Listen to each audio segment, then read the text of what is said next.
I want to talk about the Middle East.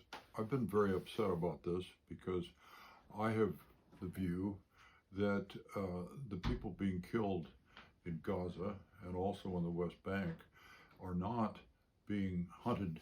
It's not hunting down of the Hamas who attacked a year ago tomorrow, but indeed it's ethnic cleansing. It's the Israeli army with the support of its government, which is supported by the people there, unfortunately, in large part, not all. There are mass protests against what's going on in Israel, as there are around the world. But the majority of the people are supporting the government, from what I've read. And why? Well, I form my views a lot by falling upon a man named John Joseph Mearsheimer, Mearsheimer, who has been a professor of political science at Chicago University since 1982. So this is not some left-wing kook. It's a guy who's teaching in a major university.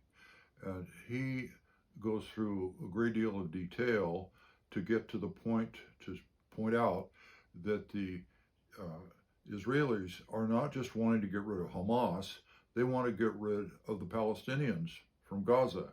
They want to take over every inch of that soil. And there's somewhat of a revelation about that because Donald Trump Jr. has said, oh yeah, we're going to build high-rise apartments there once it's built back. Well, there's no way that the Palestinians are going to afford living in high-rise apartments. So the plan is to get rid of them.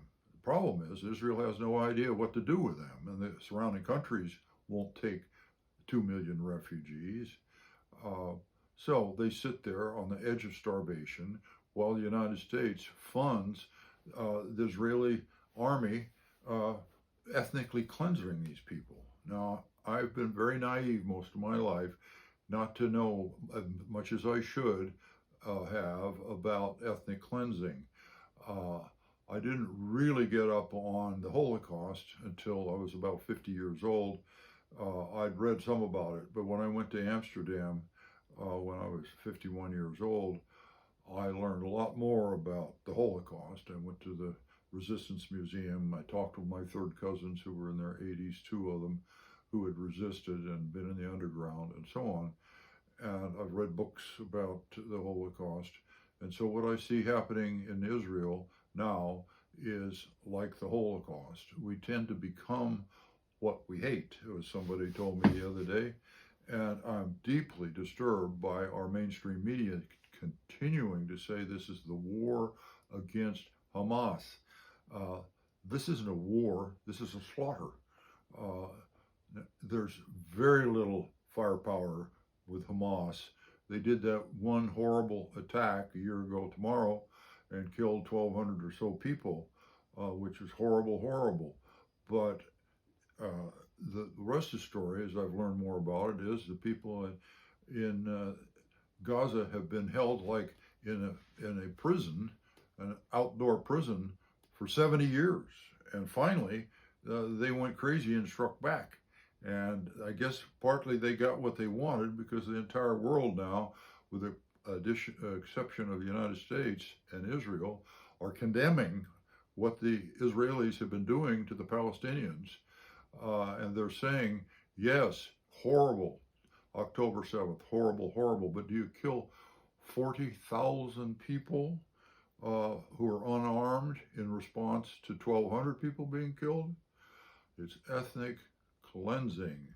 We are paying for ethnic cleansing, and it keeps me awake at night. It raises my blood pressure. And Bill Russell, in an interview toward the end of his life, said that he'd met Nelson Mandela. Nelson Mandela told him the opposite of love is not hate, it's indifference. And the people here in this country, many of them, are just glossing this over. Now I'm going to do another one, so this one isn't too long, about the effect this is having, I think, on the presidential campaign.